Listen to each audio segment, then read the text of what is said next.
वो जब से अरसल के पास से आई थी, एक बारिश कमरे से बाहर और एक उसके आंखों से हो रही थी। अपने कमरे में मौजूद 2 प्लेट, 1 जग और 3 कप तोड़ने के बाद वो धड़ाम से अपने बेड पर बैठी और कुशन आंखों पर रखकर लेट गई। वो अब बेआवाज़ रो रही थी। आज फिर उस पर डिप्रेशन का दौरा पड़ा था। अगले कई घंटों तक रहना था। रोने से अगर मसले हल हो जाते तो यकीन मानो अब तक पूरी दुनिया आंसुओं के पानी में डूब चुकी होती।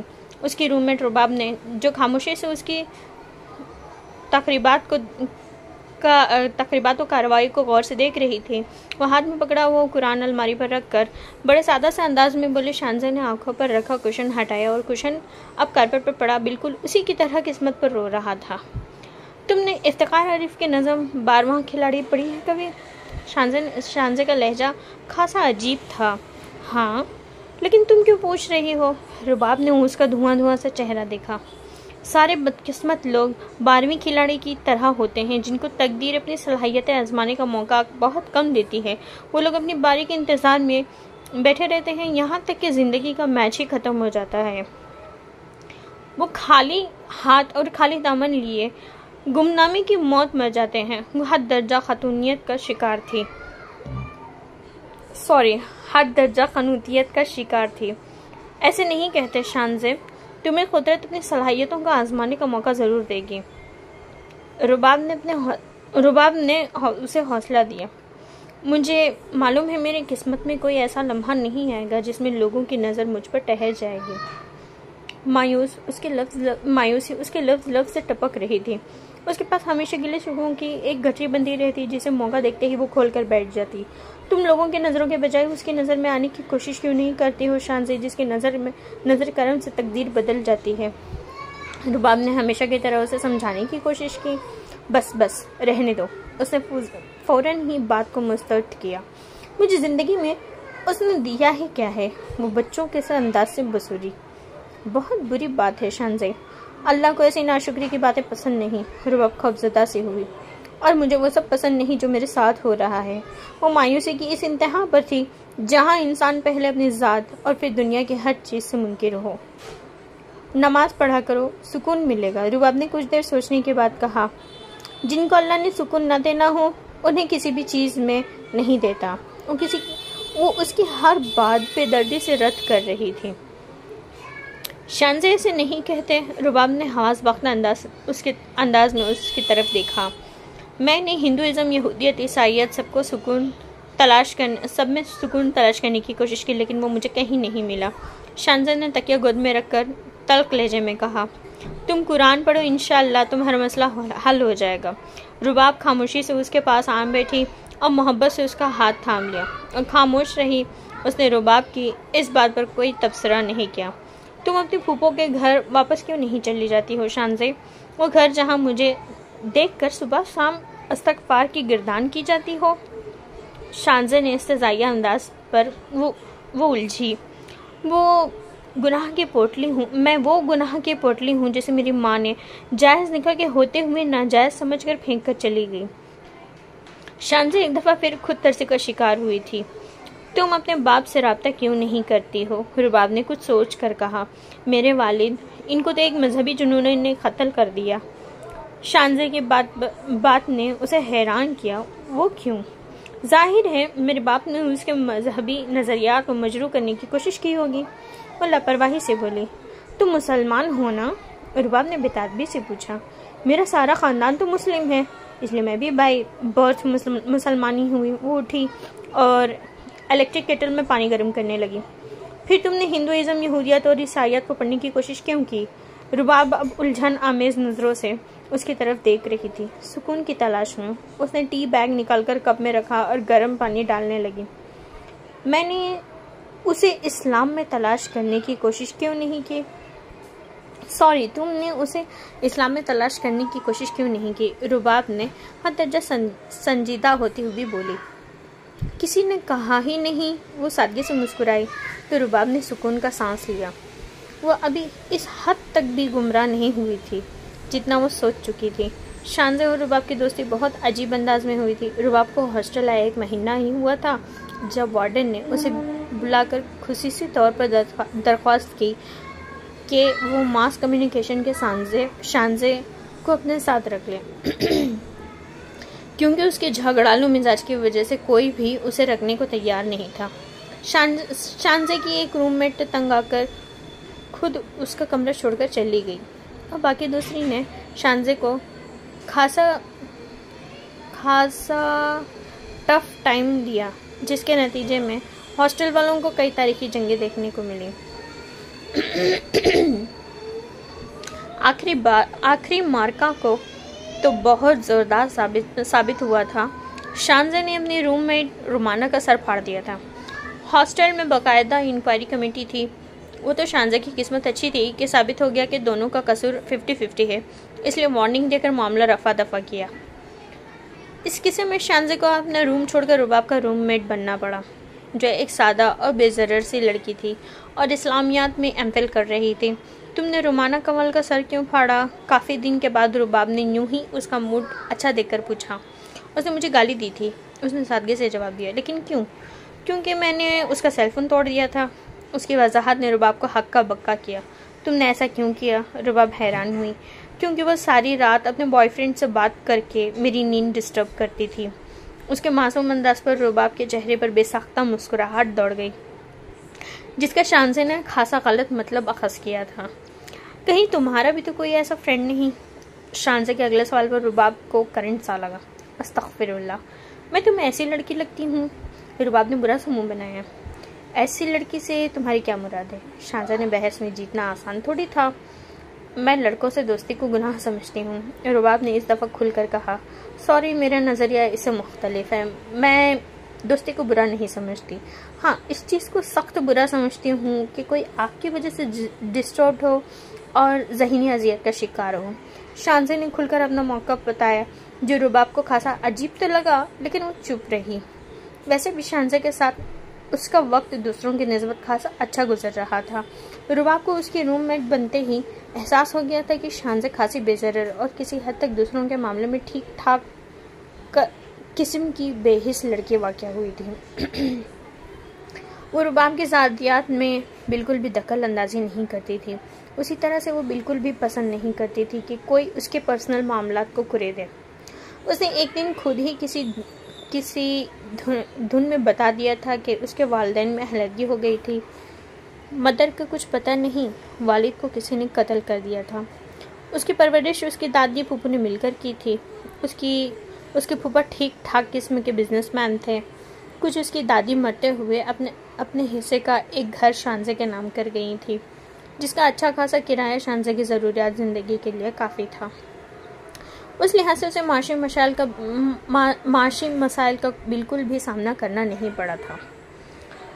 उसने BS करने के बाद MS में एडमिशन भी बस हॉस्टल में रहने के लिए ही कर रखा था, वरना उसे अब पढ़ाई में बिल्कुल दिलचस्पी नहीं थी।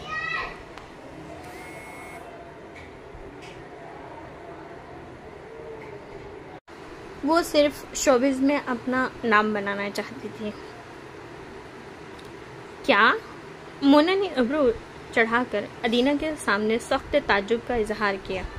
ओ मेरे खुदाया, उसके माथे के बल गहरे हुए। आपा सालेहा का दिमाग ठीक है? पूरी बात सुनते ही मोना के मुंह से बेख्तियार फिसला। अदीना की भीगी आंखों में नागवारियत का एक एहसास उजागर हुआ। मोना को एक लम्हे में एहसास हुआ कि आपा सालेहा के बारे में उसके तल्ख अल्फाज अदीना को अच्छे नहीं लगे। कुछ भी था, उसकी माँ तो थी। आई एम सॉरी, वो थोड़ा सा संभल कर बोले। लेकिन आपा ने आपकी और अब्दुल्ला भाई की मंगनी क्यों तोड़ दी? मोना ने सवाल किया। उसके दिल पर तेज़ धारी वाली छुरी चलाई। अदीना की भीगी आंखों के बंद एक दफ़ा फिर टूट गए। आहिस्तगी से सारा वाक़या उसे सुनाती गई। आपको अब्दुल्ला भाई से एक दफ़ा ज़रूर बात करनी चाहिए। मुन्ना ने उसे उकसाया। नहीं कर सकती, उसने आहिस्तगी से कहा। वो दोनों अब छत पर चली आईं। असर की नमाज का वक्त होने वाला था, आखिर क्यों? मुन्ना ने एहतजाजी नज़रों से उसे देखा। आपा ने मना किया है। अदीना ने दुपट्टे के पल्लू से अपनी नम आँखों को साफ किया। वो खासी अफसरदा लग रही थी। तो आप उनको मत बताएं। मुन्ना के पास हर बात का जवाब था। मैं तो कोई भी काम आपा से छुप कर नहीं करती, अदीना की अपनी मजबूरियाँ थी। आपा ने शायद कुछ चीज़ें घुट्टी में डालकर उसे मिलाकर पिला दी थी। वो चाहते हुए भी उनसे इनहराफ नहीं कर सकती थी। मोहब्बत दुनिया का वाहिद काम है जो दुनिया से छुप कर ही करना पड़ता है, वरना लोग जीते जी आपको सूली पर चढ़ा देते हैं। मोना ने मुंह बनाकर कहा, लेकिन मैं ऐसा नहीं कर सकती। अगर अब्दुल्ला के साथ मेरी निस्बत तय न होती तो शायद अदीना के अधूरी बात का मतलब वो समझ चुकी थी। तो ठीक है, लेकिन कुछ पता भी तो चले आपा ने ऐसा क्यों किया। मोना हल्का सा झंझलाई। दोनों के दरमियान में शायद किसी बात पर तल्ख कलामी हुई थी, इसीलिए आपा बहुत गुस्से में हैं। अदीना ठीक ठाक परेशान थी। अब तो 100 नफिल तो वो पढ़ चुकी होंगी। अब तक तो 100 नफिल वो पढ़ चुकी होंगी, मोना ने तशवीश भरे अंदाज में कहा। वो दोनों जानती थी कि आपा सलेहा सख्त परेशानी या दुख के लम्हात में जब जान-ए-नमाज पर खड़ी होती तो फिर घंटों नफिल पढ़ती रहती। उसके बाद जब वो फारिग होती तो उनके चेहरे पर एक अलोही सी चमक होती जो देखने वालों को बेख्तियार नज़र चुराने पर मजबूर कर देती थी। तो अब आप क्या करेंगी? मोना के सवाल का उसके पास कोई जवाब नहीं था। दिल मसलसल बगावत पर उतरा हुआ था। मोहब्बत अब तक 1000 दलीलें दे चुकी थी, लेकिन अकल की एक निगाह अदीना के अंदर का एक सारा जोश ख़त्म करने के लिए काफ़ी थी। उसका सबसे बड़ा मसला था कि वो इश्क और अकल दोनों का साथ लेकर चलती थी। उससे भी बढ़कर उसके हलाल हराम, गुनाह और सवाब के नज़रियात थे जो आपा ने उसे रटा रखे थे, वो दोनों नीचे आ गईं। आज फिज़ा में अजीब सी उदासी थी। हवा भी सांस रोक कर खड़ी थी। हर तरफ घुटन का सा राज था। आपा ने आज ना दोपहर का और ना ही रात का खाना खाया था और बेबे दोनों बेमानी से बहस में उलझी हुई थी, जो मोना या अदीना के आने पर फ़ौरन ही ख़त्म कर दी जाती। उनके जाने के बाद मुंतखा सिलसिला वहीं से जोड़ लिया जाता। रात के 11 बज चुके थे। काफ़ी देर तो अदीना करवटें बदलती रही और तंग आकर उठकर बैठ गई। मोना सो चुकी थी। आखिर ऐसी कौन सी बात थी जो अब्दुल्ला उसके साथ करना चाहता था? उस सोच ने उसकी नींद हराम कर दी थी। अनकही बातें और अधूरे जुमले खूबसूरत रैपर में लिपटे किसी गिफ्ट पैक की तरह होते हैं। इंसान बातों, अपनी पसंदीदा चीज़ों के ख्याल से खुशी से झूमता रहता है। यह सोचकर खुद को परेशान रखता है कि अगर गिफ्ट पैक में से मनपसंद चीज़ ना निकली तो क्या होगा। आपा को तो अब्दुल्ला बहुत पसंद था। ऐसा क्या हुआ जो उनकी सारी पसंदीदगी धुआं बनकर फिजा में तहलील हो गई? एक नई सोच ने उसका दामन थाम लिया। नींद ने भी शायद उस रात उसके पास ना आने की कसम खा रखी थी। वो नंगे पांव कमरे से निकल आई। आपा के कमरे का 0 वॉट का बल्ब रोशन था। वो पास से गुजरी।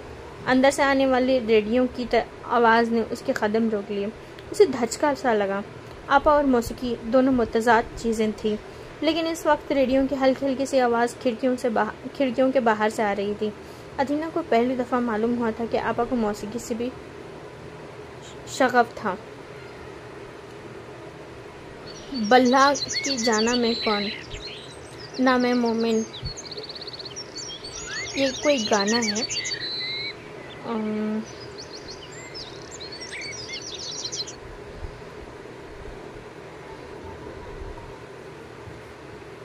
रात की खामोशी और तेरगी में जब पूरे सहन में मोतियां के फूलों की महक फैली हुई थी, वो सहन की दीवारों से टेक लगाकर बैठ गई।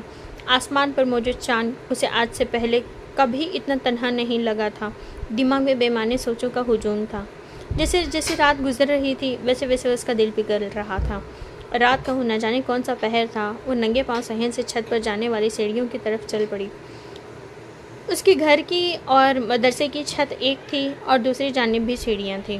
उसने मदरसे की जानिब झांका। सामने सहन साथ साथ बने बरामदे में रखी चारपाई उसे अब्दुल्ला का गुमान हुआ। चांद की चांदनी में उसका वजूद साफ पहचाना जा रहा था। अदीना के दिल की धड़कनें बेताब हुईं।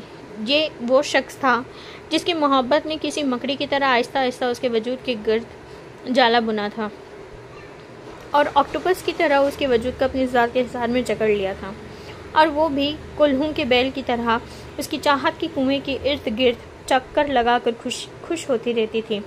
आज रात अगर उस पर भारी थी तो उसके साथ साथ अब्दुल्ला भी पुरसुकून नहीं था। दिल का दिल से कहीं ना कहीं कनेक्शन तो जुड़ा हुआ था। सफ़ेद कुर्ते शलवार में वो चारपाई पर रखे गोल तकिए पर कहनी जमाए हाथ में सेलफोन पकड़े बैठा था। उसकी नज़रें स्क्रीन पर जमी हुई थी। अदीना को सख्त अफसोस लाहक हुआ। वो मुंडेर पर कहनियाँ जमाए मुकम्मल महवियत से अपने से काफ़ी फासले पर मौजूद अब्दुल्ला को टिकटिकी बांधे देख रही थी। अब्दुल्ला ने भी शायद खुद को किसी की नज़रों के हिसाब में महसूस कर लिया था। उसने बेचैनी से दाएं बाएं देखा। उसके इर्द गिर्द बिछी चारपाइयों पर बहुत से बच्चे लाइन में सो रहे थे। एकदम उसने नज़र उठाकर छत के मुंडेर पर खड़ी अदीना को देखा। उसे एक लम्हे को उस पर भटकी हुई रूह का गुमान हुआ। वो बौखला कर उठ बैठा। कुछ लम्हे सोचने के बाद वो छत की जानिब चढ़ने वाली सीढ़ियों की तरफ बढ़ने लगा। अदीना का दिल बेहंगम अंदाज से धड़का। वह एक लम्हे के 1000वें पल में समझ चुकी थी कि वो उसे देखकर छत पर आ रहा है। अदीना को अपनी गलती का एहसास हुआ। वो पलटी और बिजली की सी रफ्तार से अपनी तरफ की सीढ़ियों की तरफ तेज तेज चलने लगी। मेरी बात सुनो अदीना। वो छत पर पहुंच चुका था। उसकी आवाज़ पर अदीना के दिल की धड़कनें बेरबत हुई। उसे लगा उसने इस वक्त पर छत पर आकर अपनी ज़िंदगी की सबसे बड़ी बेवकूफ़ी की है। इसलिए वो रुकी नहीं और अपनी तरफ जाने वाली सीढ़ियों की तरफ बढ़ने लगी। मुझे तुमसे बात करनी है। अब्दुल्ला की पुकार पर उसके कदम सुस्त हुए, लेकिन उसने मुड़कर नहीं देखा। उसे मालूम था वो अगर पलट कर देख लेगी तो पत्थर की हो जाएगी। मेरी आखिरी बात सुन ला दीना, फिर पता नहीं जिंदगी मौका दे या ना दे। अब छत की सबसे ऊपर वाली सीढ़ी से नीचे झांककर बड़े अफसरदा अंदाज से उससे दरख्वास्त कर रहा था। लेकिन अदीना इस वक्त आखिरी सीढ़ी पर पहुंच चुकी थी। उसे कहना चाहती थी कि इस तरह अकेले मिलना अखलाकी और माशराती लिहाज से बेहतर नहीं, वो मुनासिब नहीं समझती, इसलिए वो यहाँ से चला जाए।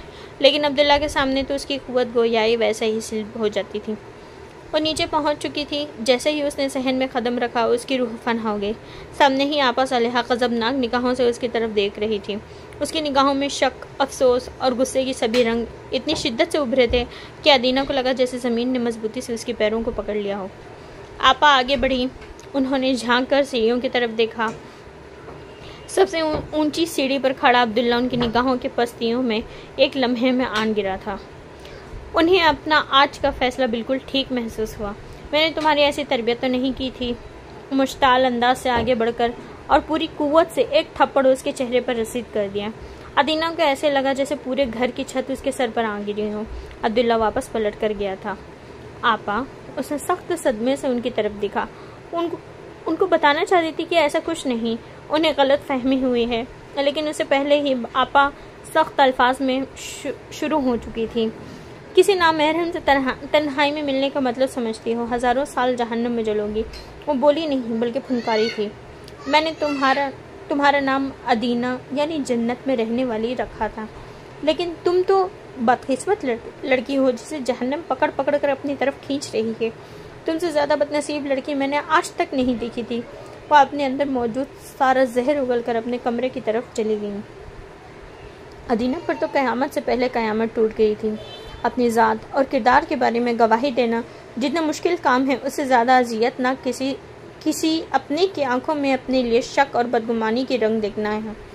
इंसान एक लम्हे में जीते जी मर जाता है और मरा हुआ इंसान कहाँ अपने हक में गवाही देने के काबिल रहता है। इस हकीकत का अदराक आज अदीना को खुलकर हुआ था। वो भी जिंदा थी लेकिन मर चुकी थी। उसकी पाकिज़ा मोहब्बत ने उसे उसकी माँ की नज़रों में रुसवा कर दिया था। उसके अपनी ज़िंदगी के गुजरने के उसूलों ने अब्दुल्ला को बदगुमान कर दिया था। फटी फटी निगाहों से आपा के कमरे के बंद कमरे को देखती रही। आसमान पर मौजूद तन्हा चाँद उसे मज़ीद जिल्लत से बचाने के लिए कहीं छुप गया था। अदीना का भी दिल चाहा कि वो भी किसी बादल को ओढ़कर और दूर कहीं जाकर पहाड़ों पर बरस जाए। देखो, पहले सवाल को अच्छी तरह पढ़ना, समझना, फिर हल करना। औरिदा का मैथ्स का पेपर था और सुबह से उसकी हवाएं उड़ रही थी। आज खिलाफ तवक्का अरसम उसे स्कूल छोड़ने जा रहा था। वो बदहवास अंदाज से अपने नोट्स खोले फॉर्मूले रटने में मसरूफ़ थी। मैं तुमसे कह रहा हूँ औरिदा, अरसम ने नरमी से उसे टोका। प्लीज़ अरसम, मुझसे बात मत करो, मुझे सब कुछ भूल जाएगा। हद दर्जा रूहानसी थी। बी ब्रेव यार, तुम अभी से इतनी कंफ्यूज हो और पेपर देने के दौरान क्या करोगी? असम उसके लिए परेशान हुआ था। वही होगा जो फिज़िक्स के पेपर में हुआ था। उसने मुंह बनाकर याद दिलाया। फिज़िक्स के पेपर में वो अच्छा खासा एक न्यूमेरिकल अपनी बदहवासी में गलत कराई थी और यह गम अभी तक ताज़ा था। ऐसा कुछ भी नहीं होगा इंशाल्लाह, लेकिन प्लीज़ तुम रिलैक्स रहना। अरसम ने मुसलसल उसे समझाने का फरीज़ा जारी रखा। मुझे लगता है ना 9th की तरह मेरा इस दफ़ा भी B ग्रेड ही आएगा। वो मायूस अंदाज से अरसम की तरफ देखते हुए बोली, अगर अब B ग्रेड आया तो तुम्हारी और मेरी दोस्ती ख़त्म। मैं किसी नालायक लड़की को अपना दोस्त नहीं बना सकता। अरसम ने खासा गलत मौके पर धमकी दी थी और ईदा ने अपनी फटी फटी निगाहों से उसे अरसम का संजीदा चेहरा देखा। तुम सीरियस हो? और बमुश्किल पूरी कुव्वत लगाकर फंसी फंसी आवाज़ में बोली। अरसम को फ़ौरन ही अपनी गलती का एहसास हुआ और ईदा का चेहरा धुआं सा था।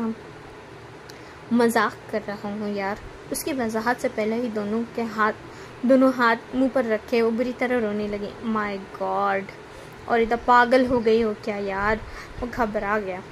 पेपर से आधा घंटा पहले उसका रोना पेपर पर किसी तरह से असरअंदाज होगा वो अच्छी तरह से जानता था। मुझे पता है तुम मजाक नहीं कर रहे हो। उसने बाजू की पुश्त से अपनी आंखें रगड़ी। मैं ऐसा कर सकता हूँ भला? वो अब नरमी से उसके बाजू पर हाथ रखकर पूछ रहा था और ईदा ने बेयकीनी से उसका पुरखुलूस चेहरा देखा। उसे यकीन नहीं आ रहा था। वो खामोश रही। ज़िंदगी में सबसे मुश्किल काम उस शख्स की आंखों में अपने लिए बेएतबारी देखना है जिसके मुताल्लिक़ आप सारी ज़िंदगी सामने धड़ल्ले से दावा करते हो कि आपको सबसे ज़्यादा जानता है। अरसम की बात पर बोलची फिर खामोश रही। वो शख्स जिसको आप हमेशा हंसता मुस्कुराता देखना चाहते हो, उसकी आंखों में आंसू आपके लिए किस कदर अज़ियत का बास बनते हैं उसे पता चल जाए तो शायद उसकी आंखें रोना ही भूल जाएं। वो अब दोनों हाथ स्टेयरिंग पर रखे बड़े अवसरता से अंदाज से बोल रहा था, आई एम सॉरी। और ईदा को ये बात समझ में आ गई थी। Best of luck. उसने स्कूल के गेट के पास अपनी गाड़ी रोकी। थैंक्स। और ईदा ज़बरदस्ती मुस्कुराए और गाड़ी से उतर गई। अरसम ने देखा कि इस दफ़ा फिर नोट्स खोले फार्मूला रटने में मसरूफ़ थी। उसकी तमाम तर तवज्जो हाथ में पकड़े कागज़ों की तरफ थी। तभी चलते चलते वो एक लड़की से टकराई। अरसम अपनी गाड़ी में बैठे बैठे मुस्कुराया।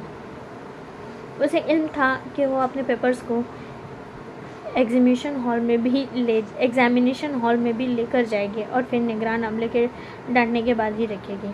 अरसम, तुम कहाँ हो? 3 घंटे के बाद उसकी बुझे से अंदाज से कॉल आई। अरसम को अनहोनी का एहसास हुआ। गेट पर, okay I am coming. 5 minute के बाद वो थके से अंदाज से कदम उठाते हुए उसकी गाड़ी की तरफ आई थी। अरसम को बगैर बताई पता चल गया उसके मैथ्स के पेपर का भी वही हाल हुआ होगा जो उससे पहले फिज़िक्स का हो चुका था। तुम कब पहुँचे? वो गाड़ी में बैठे ही लापरवाही से बोली। मैं घर वापस गया ही कब था? अरसम के जवाब पर बुरी तरह से चौंकी। तुम 3 घंटे से यहीं बाहर रोड पर खड़े थे। हैरानगी से उसकी आवाज़ बुलंद हुई। जब इस तरह रोकर जाओगी तो किसका दिल चाहेगा वापस जाने को? वह हंसा और इधर शर्मिंदगी से सर झुकाए आस्तगी से बोली, इतनी देर क्या करते रहे? तुम्हारे पेपर ठीक होने की दुआएं करता रहा। उसने हल्के फुल्के अंदाज से कहा और गाड़ी स्टार्ट की। कोई फ़ायदा नहीं। कुछ लोगों को किसी की भी दुआएं नहीं लगती। खासे दिल गिरफ्तार थी। क्या पेपर अच्छा नहीं हुआ? असम ने एक सिग्नल पर गाड़ी रोककर उसका चेहरा देखा जो जब्त की कोशिश में सुर्ख हो रहा था। 2 सवाल गलत हो गए। उसने सर झुकाकर एतराफ़ जुर्म किया। असम के मुंह से हंसी निकल गई और ईदा ने हैरानगी से उसकी तरफ देखा। मेरे तो ख्याल था कम से कम 5 या 6 तो तुम ज़रूर गलत करके आओगे, लेकिन तुम्हारी एवरेज तो नॉर्मल है। उसने वजाहत दी। अच्छे खासे आसान सवाल थे। मैंने जल्दी में फार्मूला ही गलत लगा दिया। वो खपत ज़दा अंदाज में गोया हुई। चलो कोई बात नहीं, अब केमिस्ट्री की तैयारी अच्छी करना, अरसम ने उसे समझाते हुए कहा।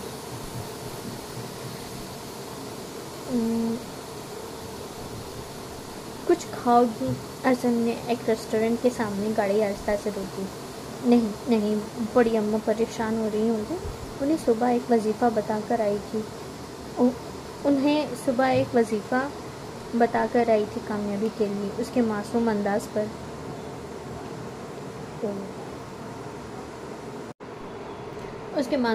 पर अरसम ने अपने हालत में फंसे हुए कह ही को मुश्किल रोका। कोई हाल नहीं तुम्हारा औरिदा, ऐसा लग रहा था तुम्हारे एग्ज़ाम नहीं पूरे घर के हो रहे हैं। मैं क्या करूं, पाकिस्तान के इम्तिहानी सिस्टम ही ऐसा है, बस रट्टे लगाते जाओ, फिर भी कुछ पता नहीं होता किस वक्त क्या हो जाए। ऐसे यहाँ की तालीमी निज़ाम से खूब शिकायतें हैं। उसे यहाँ के तालीमी निज़ाम से खूब शिकायतें थी।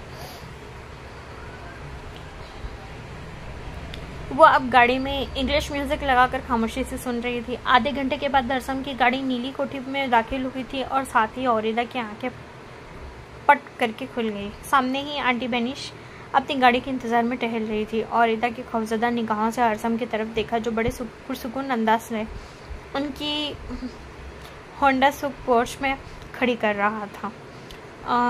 कहाँ रह गए थे तुम्हें कुछ एहसास है? मुझे अपनी क्लिनिक जाना था। और वो बात अरसम से कर रही थी और खा जाने वाली निगाहों से औरिदा को देख रही थी।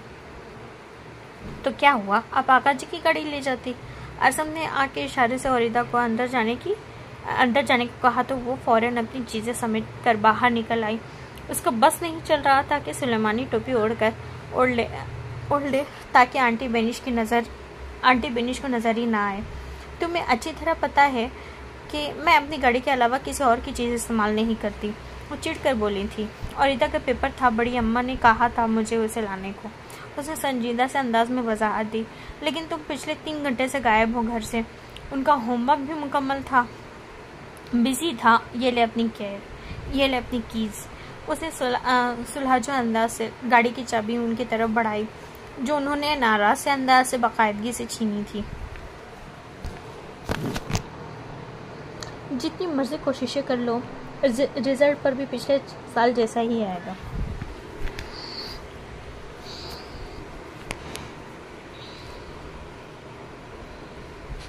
Start trading on Olam Trade.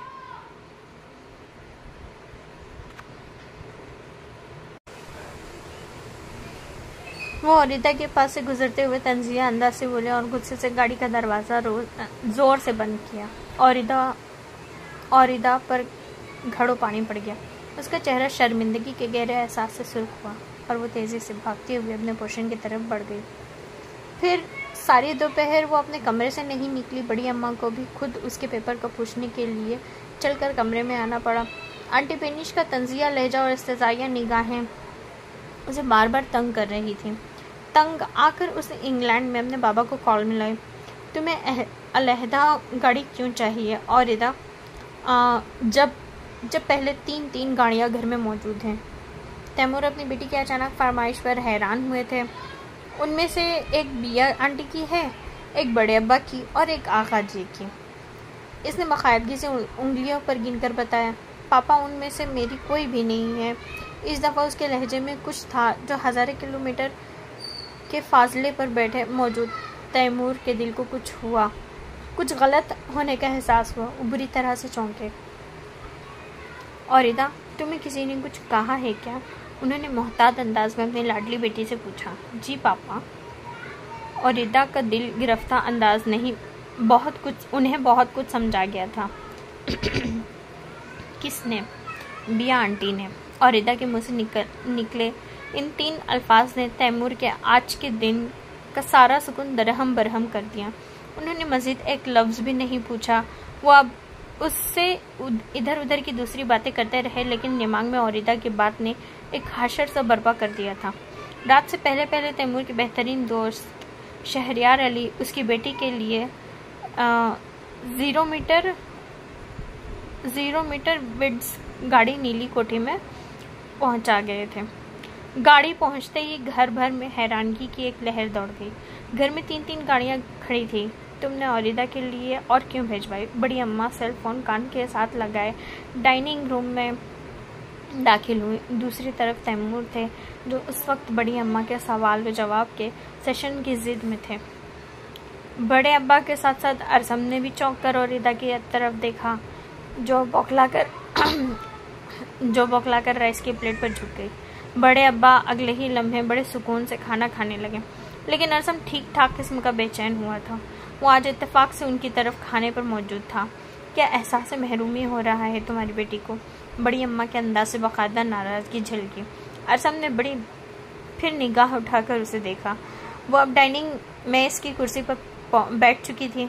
उन्हें ठीक ठाक किस्म का गुस्सा आ रहा था। दूसरी जानिब तैमूर ने कुछ कहा था, जिसे सुनते ही बड़ी अम्मा के होंठों को चुप लग गई थी। अब खामोशी से तैमूर की बातें सुन रही थी। औरिदा का सारा ध्यान बड़ी अम्मा की गुफ्तगू की तरफ था, लेकिन उनकी हाँ से वो दूसरी जानिब से होने वाली बातचीत का अंदाज़ा लगाने में नाकाम हो गई थी, तो सुकून से बैठकर खाना खाने लगी। बड़ी अम्मा ने मज़ीद कोई भी बहस किए बगैर फ़ोन बंद कर दिया। अब संजीदा से अंदाज में अपनी प्लेट में खाना निकाल रही थी। औरिदा ने किन अखियों से उनके चेहरे को पढ़ने की नाकाम कोशिश की। उसी दौरान बड़े अब्बा नैपकिन से हाथ साफ करते हुए खड़े हो गए थे। उन्होंने इस सारी गुफ्तगू में बिल्कुल हिस्सा नहीं लिया था। वैसे भी औरिदा का इस घर में होना या ना होना उनके लिए बराबर था। मेरे कमरे में ग्रीन टी भिजवा दीजिएगा, बड़े अब्बा ने संजीदा से अंदाज में बड़ी अम्मा से कहा और अपने कमरे की तरफ चले गए। उनकी डाइनिंग रूम से निकलते ही बड़ी अम्मा ने नाराज़ निगाहों से औरिदा को देखा। वो गड़बड़ा गई। बड़ी अम्मा हाथ में पकड़ी रोटी झंझलाकर प्लेट में रखी और खफा से अंदाज से खाना खाए बगैर चली गईं। अब वो अरसम की गहरी निगाहों के हिसार में थी। आज से इम्तिहान दर इम्तिहान हो रहे थे। तुमने मामा की गाड़ी वाली बात को माइंड किया था? अब संजीदगी से उसका बौखलाया हुआ चेहरा देख रहा था। नहीं तो? साफ मुँह कर गई। और अरसम के सामने इस तरह मुकरना उसे इतना महंगा पड़ेगा। उसे इस चीज़ का पहले अंदाज़ा होता तो कभी झूठ ना बोलती। एक बात याद रखना औरिदा, मुझे ज़िंदगी में एक चीज़ से नफ़रत है और वो है झूठ। हल्की सी बरहमी के लहजे में उसने कहा, तुम सारी दुनिया के सामने झूठ बोल सकती हो, लेकिन मेरे सामने नहीं। वो डाइनिंग रूम से निकलते निकलते उसका सारा सुकून गारत कर गया। शाम तक वो बेचैनी से उसके नंबर पर कई दफ़ा कॉल करती रही थी, लेकिन नंबर मुसलसल बंद जा रहा था। तंग आकर वो लॉन की तरफ निकल गई। अरसम सामने ही अपने मखसूस जगह पर बैठा हुआ था। उसने औरिदा के बैठने पर भी कोई नोटिस नहीं लिया। वो किसी गहरी सोच में गुम था। मुझे बिया आंटी की वो बात वाकई अच्छी नहीं लगी थी। उसने हल्का सा झिझक कर वजाहत दी। अरसम की नाराज़गी के डर से उसने एतराफ़ किया, लेकिन उन्होंने तुम्हें नहीं कहा, मुझे कहा था। अरसम ने गर्दन मोड़े बगैर उसे याद दिलाया। मेरी वजह से ही कहा था ना। औरिदा ने एहतजाजन नज़रों से उसकी तरफ देखा। और तुमने अंकल तैमूर को शिकायत लगवा कर गाड़ी मंगवा ली? अरसम के लहजे में हल्की सी खफकी झलकी। मैंने शिकायत नहीं लगाई थी, बस यही कहा था कि मुझे गाड़ी की ज़रूरत है। उसने फ़ौरन वजाहत दी। चलाने आती है तुम्हें? उस संजीदगी से पूछ रहा था। नहीं, उसके मुंह से बेसाख्ता फिसला। तो अरसम ने पहली दफ़ा गर्दन मोड़कर उसकी तरफ हैरानगी से देखा। जल्दी सीख लूँगी, उसने गड़बड़ाकर जवाब दिया। केमिस्ट्री के पेपर्स की तैयारी कैसी की? वो अब नॉर्मल अंदाज से पूछ रहा था। एक लफ्ज़ भी पढ़ा नहीं जा रहा, उसने बेचारगी से कहा। तो अरसम ने सवालिया निगाहों से उसकी तरफ देखा, जो खासा नफजरदा से दिखाई दे रही। तो आहिस्तागी से बोली, तुम जो खफा थे मुझसे। मैं सारी दुनिया से खफा हो सकता हूँ औरिदा, लेकिन तुमसे नहीं। खुलकर मुस्कुराया तो औरिदा की जान में जान आई। उसके तने हुए आसाब एकदम ही पुरसुकून हो गए। सारे दिन की ज़हनी मुशक्क़त के बाद अब जाकर वो रिलैक्स हुई थी, इसलिए वो अब हल्के फुल्के से अंदाज से उसके साथ गपशप लगा रही थी। क्या हुआ? मोना उसे पूछ कर थक गई, जबकि अदीना के लबों पर लगता था किसी ने खामोशी की पक्की मोहर लगा दी हो। वो आज सुबह से अपने कमरे से नहीं निकली थी। तबीयत में अजीब सी बसमर्दगी का रंग गालिब था। अब्दुल्ला भाई की अम्मी आई थी आपा से मिलने। मोना ने उसे इत्तला दी, लेकिन वो बेहिस अंदाज से अपने हाथों के नाखूनों पर लगा अरक देखती रही। यह अरक अक्सर अदीना बड़े एहतमाम से मोना से लगवाती थी, क्योंकि नेल पॉलिश लगाने की इजाज़त आपा ने उसे कभी नहीं दी थी। लेकिन आपा ने अपने कमरे से ही नहीं निकली। तंग आकर वो बेबे से मिलकर चली गई। मोना की इस बात पर भी उसने कोई तबसरा नहीं किया। आपको मंगनी टूटने का गम हो रहा है ना? मोना ने हमदर्दी से उसके मनोरम चेहरे को देखा। वो शायद सारी रात रोती रही थी। नहीं, उसकी स्पॉट लहजे में मोना को हैरान किया। क्यों? मुझे मंगनी टूटने का गम नहीं, बल्कि उस एतबार की टूटने का गम है जो आपा को मुझ पर था। उसने बहुत देर बाद एक तवील जुमला बोला। कैसा एतबार? वो परेशान हुई। वो एतबार जो कभी उन्हें मुझ पर था ही नहीं। उसकी इस्तिज़ाहिया मुस्कुराहट पर मोना मज़ीद उलझ गई। वो खामोशी से अदीना का गम में डूबा हुआ चेहरा देखने लगी। उस वक्त दरवाज़ा हल्का सा खटखटाकर आपा सौलेहा की 11-12 साला शागिर्द ज़ुबिया अंदर दाखिल हुई। उसके चेहरे पर हल्की सी घबराहट थी। क्या बात है ज़ुबिया, क्या काम है? मोना ने कदरे सख्त लहजे में पूछा। उस वक्त उसे ज़ुबिया की आमद सख्त नागवार गुजरी। अदीना बाजी, वो ज़ुबिया अटकी। वो हैरान निगाहों से दाएं बाएं देख रही थी। आपा सालेहा से आज कोई सिफारिश नहीं करेंगी? अदीना बाजी समझी। मदरसे की बच्चियां अक्सर अदीना या मोना से सिफारिश करके आपा से छुट्टी ले लिया करती थी। इस वक्त भी वो यही समझी थी कि ज़ुबिया उसे वही ऐसे ही किसी काम के सिलसिले में आई थी। ऐसी बात नहीं है। मुझे तो ज़ुबिया शिष्य पंच का शिकार थी। क्या ये वो लगा रखी है? साफ साफ बात करो। मोना का मदरसे की बच्चियों पर खासा रौब था। वो आपा का राइट हैंड कहलाती थी। मुझे तो अब्दुल्ला भाई ने भेजा है। क्या? अदीना बच्ची को मोबाइल नंबर लिखवा कर लाओ। ज़ुबिया की बात पर दोनों ही हैरान हुए। उनसे कह दो कि मैं अपना नंबर आपा की इजाज़त के बगैर किसी को नहीं देती। अदीना के दो टोक अंदाज पर मोना ने एहतजाजी नज़रों से उसकी तरफ देखा। दे दें, क्या हर्ज है? मोना हल्का सा मनमनाई। हरगिज़ नहीं। अदीना ने सख्त लहजे पर। वो बच्ची घबरा कर कमरे से निकल गई।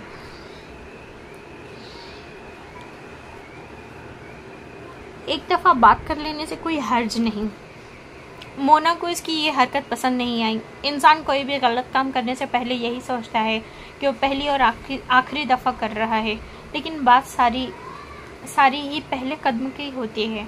उसके बाद शैतान आपके पैरों के साथ पहिए बांध देता है। इंसान खुद साख्ता फर्जी दलीलों से अपने ज़मीर को मुतमईन करता हुआ बुराई के रास्ते की तरफ भागने लगता है, और एक वक्त ऐसा आता है जब इंसान गलत कामों पर भी खुद को ढिठाई से हक बजानिब समझने लगता है।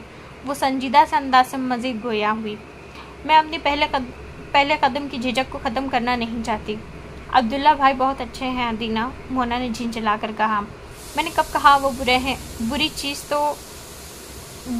तो दो नामहरम रिश्तों के दरमियान मौजूद तन्हाई और शैतानी हरबत से होती है, जिनसे पनाह मांगनी चाहिए। अदीना ने उठकर चीज़ें समेटना शुरू कर दी। वो वीकेंड पर घर आई थी और कल उसे निकलना था। उसी वक्त ज़ुबिया हाँफती काँपती वापस आई। उसने अपने दाएं हाथ में एक शीट छुपा रखी थी जो उसने आते ही अदीना के बेड पर रख दी। ये क्या है? अदीना समझ तो गई थी, लेकिन बच्ची को सख्त निगाहों से देखा।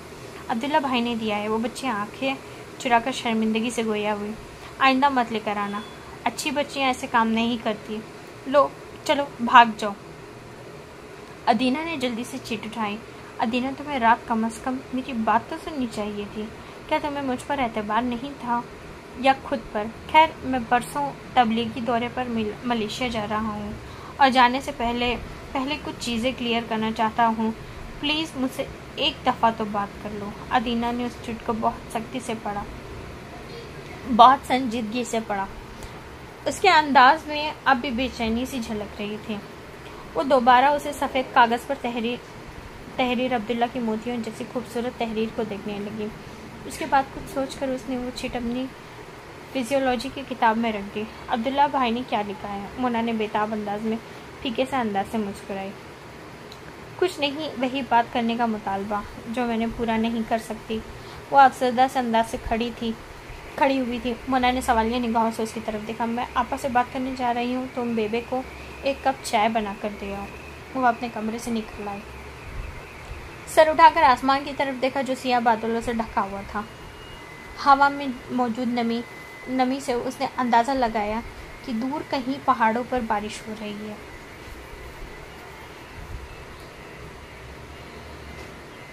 मुझे आपा को अपनी सफाई देनी चाहिए। उसने आपा सालेहा के कमरे में झांका तो ज़ोहर की नमाज़ पढ़ रही थी। वो कुछ देर खड़ी उन्हें देखती रही। आपा ने सलाम फेर कर बेजार सी निगाहों से उसे देखा। वो अभी तक उससे खफा थी। मुझे आपसे बात करनी है आपा, वो झिझककर मजीद बोली। वैसा कुछ नहीं था जो आप रात समझी थी, लेकिन मुझे तुम्हें वजाहतों की ज़रूरत नहीं है अदीना। मैं सब कुछ जानती हूँ, जाओ मुझे तंग मत करो। उन्होंने नाराज़गी से कहकर एक दफ़ा फिर नीयत बांध ली। अदीना कुछ लम्हे तो उन्हें देखती रही और फिर अफजुदा से अंदाज से बेबे के कमरे की तरफ बढ़ गई। दिल में घुटन का एहसास एकदम ही बढ़ गया था। तो जैसे जैसे अंदर दाखिल हुई, सामने बेबे और मोना की मॉर्निंग शो रिपीट टेलीकास्ट में देखने में मगन थी। अदीना भी खामोशी से उनके पास आकर बैठ गई। बेबे टीवी की खासी शौकीन थी, जबकि आपा सालेहा और अदीना को ऐसा कोई शौक नहीं था। हाँ, कभी कभार आपा सालेहा अपनी सास के साथ बैठकर कोई इस्लामी मज़ाकरा या कुरान वजाहते की मुताल्लिक दीनी प्रोग्राम ज़रूर देखती थी। टीवी के मामले में दोनों सास बहू की पसंद खासी मुख्तलिफ थी। बहुत अजियत में हूँ, आप सोच भी नहीं सकते किस क़यामत से गुजर रही हूँ।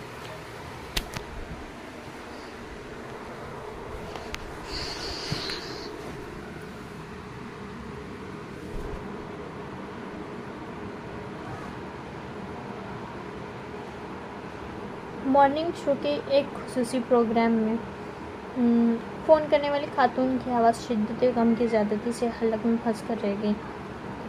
मशहूर और मारूफ चैनल की लाइव प्रोग्राम का सेट कैस्ट लगा हुआ था। मेज़बान आज ज़रा बेहतर हुलिये में थी। सफ़ेद रंग का नेट का दुपट्टा बमुश्किल सर पर टिकाए और गाहें बगाहें अपने दाएं बाएं जानिब 3 सीटों पर मौजूद एक मुफ्ती साहब और 2 मुख्तलिफ हाई मुक्तबा फ़िक्र के आलिम दीन पर सरसरी सी नज़र डाल लेती थी। वक्फे से हाथ में मौजूद चिट से भी इस्तेफादा किया जा रहा था। देखिए बीबी, जब तक आप अपना मसला खुलकर नहीं बताएंगी, हम कैसे मशवरा देंगे आपको। मॉर्निंग शो में बैठे मुफ्ती साहब ने उलझन भरे अंदाज से अपनी मेज़बान को देखा, जो खुद भी लाइव कॉल की बेरबत गुफ्तगू की वजह से बेचैनी से पहलू बदल कर रही थी। मेरे पास अल्फाज ही नहीं जो मेरे कुर्ब को, मेरे दुख को बयान कर सकें। वही खातून बमुश्किल बोली। देखिए मिस निघत साहिबा, आप मुफ्ती साहब को अपना मसला बताएं। हमारे पास टाइम की किल्लत है और मुझे अभी ब्रेक पर भी जाना है। मॉर्निंग शो के मेज़बान के लहजे की संजीदगी ने शायद दूसरी तरफ मौजूद कॉल्स को संगीनी का एहसास दिलाया था। उसी वजह से वह अब बोलने पर आमदा थी। मुफ्ती साहब, मैं 2 दिन पहले ही सऊदिया से लौटी हूँ, उम्रा करने गई थी। फ़ोन कॉल पर मौजूद खातून के लहजे में अफसरदगी का आंसर गालिब आया। माशाअल्लाह, तो ये तो बहुत सादत की बात है, मुफ्ती साहब ने लुकमा दिया। लेकिन अब मैं सोचती हूँ कि काश मैं ना जाती। खातून की अगली बात ने मॉर्निंग शो में मौजूद तमाम लोगों को ताज्जुब में मुब्तला किया। खुदा न खास्ता ऐसा क्या मसला हो गया मेरी बहन? एक आलिम दीन ज़रा मोहताद अंदाज से बोले। मुझ जैसी बदकिस्मत गुनाहगार औरत पूरी दुनिया में नहीं होगी जिसे अल्लाह ने अपने घर बुलाकर धुतकार दिया। उस औरत की आवाज़ में आंसुओं की आमेज़ शामिल थी। ऐसा क्या हुआ है? मुफ्ती साहब की पेशानी पर मौजूद बल गहरे हुए। आपको शायद देखिए नाए मौलाना साहब, उस औरत की बात पर मेज़बान खातून ने फिर कोफ्ते से पहलू बदला। आप कुछ बताएंगी तो पता चलेगा ना, मेज़बान ने कदर तल्ख और चुपते हुए अंदाज में कहा। हाँ मेरी बहन, आप खुल कर बताएं। आलिमुद्दीन साहब ने ज़रा नरमी से उन्हें बोलने पर उकसाया। ऐसे है मुफ्ती साहब, जब मैं हरम में पहुंची वो शर्मिंदगी से अटकी। हाँ, फिर मेज़बान की बेताबी उरूज पर थी तो मुझे हरम के सहन में खाना काबा ही नज़र नहीं आया। वो औरत फूट कर रो पड़ी। मॉर्निंग शो में मौजूद तमाम लोगों का दिमाग भाग करके उड़ गया। वो बेयकीन अंदाज से उस फ़ोन कॉल को सुन रही थी। क्या मतलब? मॉर्निंग शो में मेज़बान को ब्रेक पर जाना भूल गया। मैं 7 दिन तक हरम के सहन में घूमती रही, एक शख्स से पूछती रही काबा किधर है, लेकिन जो भी मुझे इशारे से बताता तो मुझे वहाँ खाली जगह के अलावा कुछ नज़र नहीं आता था। आप सोच भी नहीं सकते मैं कितनी अजियत में हूँ। वो अब बुलंद आवाज़ में रो रही थी। उसकी दर्दनाक आवाज़ में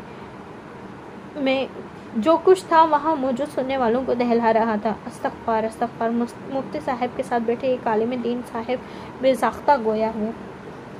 तौबा तौबा। मॉर्निंग शो में बैठी कुछ ख़वातीन खौफज़दा से अंदाज से कानों को हाथ लगाएं। आपसे ऐसा कौन सा गुनाह सरज़द हो गया मेरी बहन, जो अल्लाह ने आपको अपने घर के दीदार के साथ में नसीब नहीं की। आलिम दीन साहब ने फ़ौरन ही खातून को गुनाहगार होने की हाथ में थमा दी। एक ऐसा गुनाह जो मैं यहाँ सबके सामने नहीं बता सकती। मुझे समझ नहीं आ रही कि मैं क्या करूँ। औरत की कॉल ड्रॉप हो गई। साथ ही अदीना ने बेजारी से रिमोट कंट्रोल से टीवी का बटन ऑफ कर दिया। उत्तर मुफ्ती साहब का जवाब तो सुनने देती। बेबे तड़प कर बोली, अदीना बाजी चलाए ना टीवी। मोना ने भी बेचैनी से पहलू बदला। वो दोनों इस वक्त बेबे जी की कमरे में मौजूद। ड्रामेबाजी से सारी इन मॉर्निंग शो वालों की अदीना ने बेजारी से अपनी एनाटॉमी की किताब खोली। लो, अब ऐसा झूठ तो नहीं बोल सकते ना चैनल वाले। मोना को यकीन नहीं आया। आजकल हर कोई दीन का तड़का लगाकर अपनी हंडिया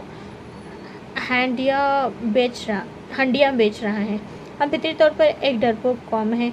मजहब के डरावे में अक्सर आकर वो काम भी कर जाता है जो कोई हमसे क्लाशंकों से भी नहीं करवा सकता।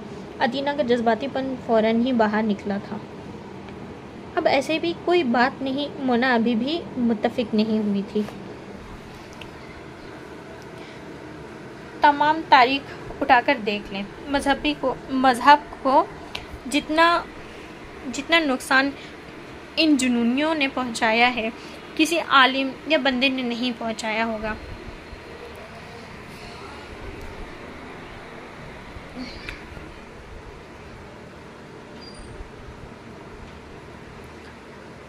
लेकिन ये औरत कम से कम झूठ तो नहीं बोल रही थी। बेबे की सुई वहीं अटकी हुई थी। 101% झूठी और जाली कॉलर थी। वरना ये कैसे मुमकिन है किसी को सामने मौजूद मुजस्सिम चीज़ नज़र ना आए। अदीना की बात ने बेबे को और मुन्ना दोनों को शशपंच में मुब्तला कर दिया। अकल छलांग लगाकर दिल के सामने आकर खड़ी होगी और अब पूरी ढिठाई से मुस्कुरा रही थी। हाँ, शायद तुम ठीक कह रही हो। भला ऐसे कैसे मुमकिन हो सकता है? मोना भी कुछ मुतमईन थी। यह औरत झूठ नहीं बोल रही। आपा सौलेहा जो कमरे के दरवाजे में खड़ी थी स्पॉट लहजे में बोली। वो तीनों चौंक गई। पता नहीं वो कब वहाँ खड़ी थी, उन्हें पता नहीं चला। अदीना ने घबरा कर एनाटॉमी की किताब पर सर झुका लिया। वो कैसे आपा? मोना बेताबी से बोली। कुरान पाक में सूरह जासिया आयत नंबर 23 में फरमाते हैं, आपा सौलेहा संजीदा से अंदाज में गोया हूँ। फिर क्या तुमने कभी इस शख्स की हाल पर गौर किया है जिसने अपनी ख्वाहिश नफ्स को अपना खुदा बना लिया और अल्लाह ने इल्म के बावजूद उसे गुमराही में फेंक दिया और उसके दिल और कानों पर मोहर लगा दी और उसके आंखों पर पर्दा डाल दिया। उसके बाद और अल्लाह के बाद और कौन है जो उसे हिदायत दे? क्या तुम लोग कोई सबक नहीं लेते? क्या वाकई इसके साथ ऐसा हुआ होगा? मोना सख्त सदमे में दो चार हुई। हाल हो सकता है। आपा का लहजा पुरस्कार हुआ। वो मजीद गोया हूँ। जब कोई शख्स अपने नफ्स को अपना माबूद बनाकर शरीयत के हुदूद व क़यूद से बेनियाज हो जाए, सरकशी पर उतर आए, तो अल्लाह उससे देखने, सुनने और समझने की सलाहियतें छीन लेते हैं। जब दिलों पर मोहर लग जाए तो इंसान की आंखें वहीं देखती हैं जो देखना चाहती हैं, वहीं सुनती हैं जो सुनना चाहती हैं। सौलेहा बेगम की आंखों से बेआवाज़ आंसू एक लड़ी की सूरत में बह गए। एक समय वो उदासी का एक ऐसा सहर लग रही थी जिसके दामन से इंसान को सिवाय प्यास और थकन की कुछ नहीं मिलता। अदीना और मोना दोनों को धचका लगा। आपा कमरे से निकल कर जा चुकी थी। वो दोनों भी आहिस्तगी से बाहर निकल आई। आपा सौलेहा की आंखों में आंसू देखकर अदीना को अपनी नाराज़गी भी वक्ती तौर पर भूल गई। आखिर ऐसी क्या बात थी जो आपा सौलेहा को रुला गई?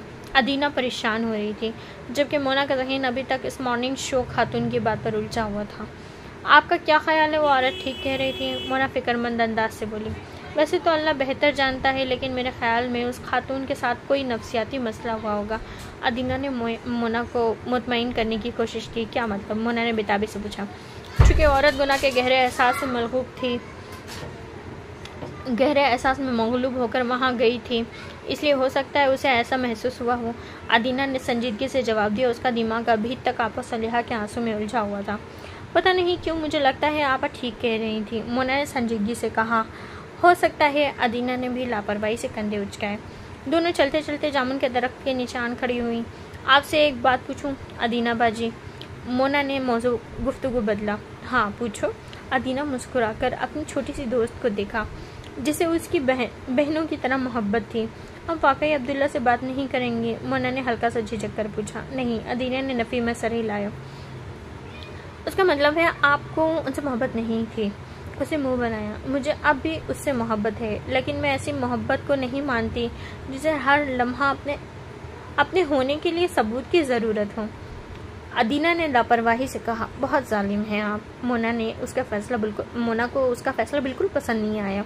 अपने मज़हब और माशरे के अखलाक का ख्याल रखने के लिए अपने नफ्स पर जुल्म करना पड़ता है, क्योंकि नफ्स का घोड़ा तो बेलगाम होता है, जहाँ चाहे दौड़ा कर ले जाए।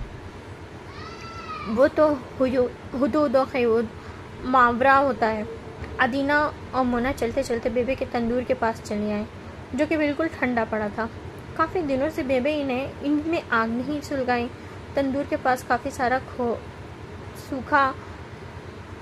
सूखा बालन और रद्दी के कागज़ों का ढेर, जो शायद अपन स्टोर रूम से निकलवाए थे। अदीना की नज़र अचानक चार्ल्स डक्स की किताब पर ग्रेट एक्सपेक्टेशन पर पड़ी, तो वो चौंक गई। किताब खासी बोसीदा हालत में थी। उसकी काफ़ी सफ़हात को दीमक खा गई थी। वो सख्त हैरानगी से इस किताब को खोलकर देख रही थी। अचानक उसके अंदर से एक बहुत पुरानी black and white passport size की तस्वीर निकलकर ज़मीन पर जा गिरी, जिसे मोना ने फ़ौरन उठा लिया। अरे ये किसका फ़ोटो है? मोना ने उलझन भरे अंदाज से तस्वीर को देखा। सिया पैंट कोट में फ्रेंच कट दाढ़ी के साथ वो शख्स अपने दौर का खासा हैंडसम और फैशनेबल मर्द लग रहा था। अदीना ने उसे पहचानने की कोशिश की, लेकिन नाकाम हो गई। ये किताब कहाँ से आई घर में? अदीना ने हैरानगी से मोना से दरियाफ्त किया। मैंने स्टोर रूम की परछती पर बरछती से सारा गंद उतारा था।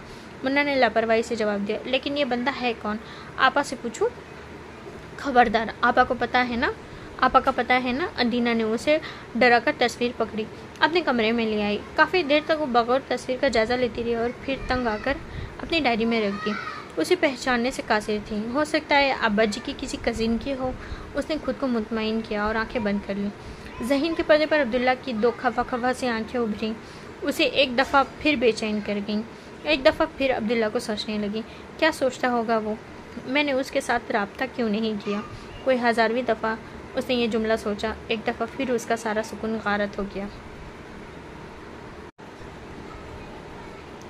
तैमूर अपनी चीप हरकतों से कभी बाज नहीं आ सकता। डॉक्टर बेनिश काफ़ी के 2 कप लिए आगा जी के स्टडी रूम में दाखिल होते हुए गुस्से से बोली।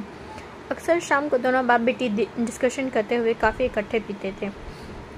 अब क्या उसने आगा जी ने गोद में रखी मेडिकल की भारी किताब बंद किया और अपनी इकलौती बेटी का चेहरा गौर से देखा, जिसके चेहरे पर तैमूर के नाम पर दुनिया जहाँ के बेजारी और खुफ्त का ठाटे माता समुंदर हर वक्त दिखाई देने लगा। अपनी छटांग भर की बेटी को नई गाड़ी लेकर दी है उसने। उन्होंने कमरे की खिड़कियों के पर्दे हटाते हुए नागवारी से कहा। तो क्या हुआ? उसकी बेटी है और इदा, वो लेकर दे सकता है। आगा जी ने लापरवाही से कॉफ़ी का मग उठाते हुए तबसरा किया। आपको असल बात का इल्म नहीं है आगा जी? वो झिंझलाकर पलटी। अच्छा, तो असल बात तो तुम बता दो मुझे। उनके इत्मीनान में ज़रा बराबर भी जो फ़र्क आया हो। डॉक्टर बेनिश को इनको सारा वाक़या सुनाती हुई गई, जिसे आगा जी ने बहुत इत्मीनान और सुकून से सुनकर संजीदगी से कहा। बहुत गलत किया तुमने अरसम के साथ। वो चौंकी। वो तो समझ रही थी उन्होंने औरिदा की तबीयत साफ़ की है। तुम्हें अंदाज़ा है तुम्हारी इस हरकत से तुम्हारा बेटा कितना हर्ट हुआ होगा। अरसम ऐसी छोटी मोटी बातों को सीरियस नहीं लेता। उन्होंने आगा जी को खुद को तसल्ली ज़्यादा दी थी। छोटी छोटी बातें बड़े बड़े रिश्तों में ऐसे बदगुमानी के सुराख कर देती हैं कि इंसान की सारी उम्र इन सुराखों में वसाहतों की ईंटें लगाकर भी अपने खूबसूरत रिश्ते को नहीं बचा सकता। आगा जी ने अपने मखसूस और दो टुक अंदाज में कहा। वो उलझ से गई। देख लेना, आज़म तुम्हारी गाड़ी को कभी भी हाथ नहीं लगाएगा। उन्होंने मज़ीद अपनी बेटी का सुकून गारत किया। ऐसा नहीं है आगा जी, वो जानता है मुझे वक्ती तौर पर गुस्सा तो ठीक है, आजमा कर देख लेना। डॉक्टर बेनिश को आजमाने के लिए ज़्यादा देर इंतज़ार करने की ज़रूरत नहीं पड़ी। उसी रात जब वो उनकी स्टडी रूम के कोने में रखी मेज़ पर एक मरीज़ के फाइल खोले केस को समझने की कोशिश कर रही थी, आज़म बेतकल्लुफ़ी से दरवाज़ा खोलकर आगा जी के पास चला आया, जो अपने कंप्यूटर टेबल के सामने बैठे थे। आगा जी, आपकी गाड़ी की चाबी कहाँ है? मुझे ज़रा मार्केट तक जाना है। आज़म की आवाज़ पर डॉक्टर बेनिश ने मुड़कर देखा। आज़म उनकी मौजूदगी से बेखबर था, वरना इस तरह बुलंद आवाज़ में आगा जी को मुखातिब न करता। मेरी गाड़ी ले जाओ, इसकी चाबी पड़ी है लाउंज में। उन्होंने सर उठाकर उसे देखा, जो अब कदरे संजीदा सा लग रहा था। थैंक यू मामा, लेकिन मुझे इस वक्त आगा जी की ही गाड़ी चाहिए। उसका अंदाज डॉक्टर बेनिश को सुलगा गया था। मेरे बेडरूम की साइड मेज़ पर रखी है चाबियाँ, वहाँ से ले लो। आगा जी ने मुमकिन बहस से बचने के लिए आज़म को मंजर से गायब किया। थैंक यू आगा जी। वो फ़ौरन स्टडी रूम की तरफ निकल गया। आपने इसकी स्टाइल देखी? डॉक्टर बेनिश तड़प कर अपनी जगह से उठी और शिकायती नज़रों से अपने बाप को देखा। मैंने कहा था ना, वो तुम्हारी गाड़ी अब इस्तेमाल नहीं करेगा। डॉक्टर हमत ने उन्हें याद दिलाई। वो झिंझिला से उठी। अब ये इतनी सी उम्र में अपनी माँ को अना दिखाएगा? दिमाग ख़राब कर दिया इस लड़की ने उसका। इसमें औरिदा का कोई कसूर नहीं, उसका मिजाज शुरू से ही ऐसा है। याद नहीं एक दफ़ा तुमने उससे अपना सेल फ़ोन उठाने से मना किया था, तो दोबारा जो कभी उसने हाथ लगाया हो। आगा जी ने उन्हें याद दिलाया, लेकिन डॉक्टर बेनिश को समझाना भैंस के आगे भीम बजाने के मुतरादिफ था। वो अपने पॉइंट से 1 इंच भी पीछे हटने को तैयार नहीं होती थी। इस वक्त भी वो केस को भूल भाल कर आज़म के मिजाज को समझने लगी, जिसे आगा जी ने बहुत इत्मीनान और सुकून से सुनकर संजीदगी से कहा, सॉरी।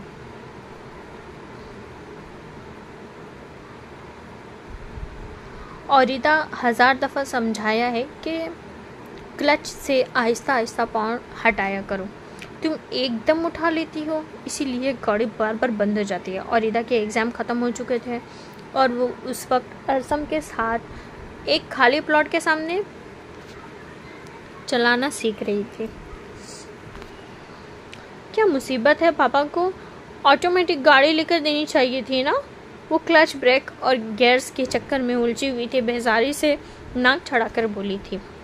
इतना आसान काम तो है ड्राइविंग करना। आज़म ने उसके हाथ पर अपना हाथ रखकर गियर की प्रैक्टिस करवानी शुरू कर दी। ये तीसरा गियर नहीं लगता मुझसे। वो तब कर नीचे उतर आई। तुम हर काम सीखने से पहले इतना शोर क्यों मचाती हो औरिदा?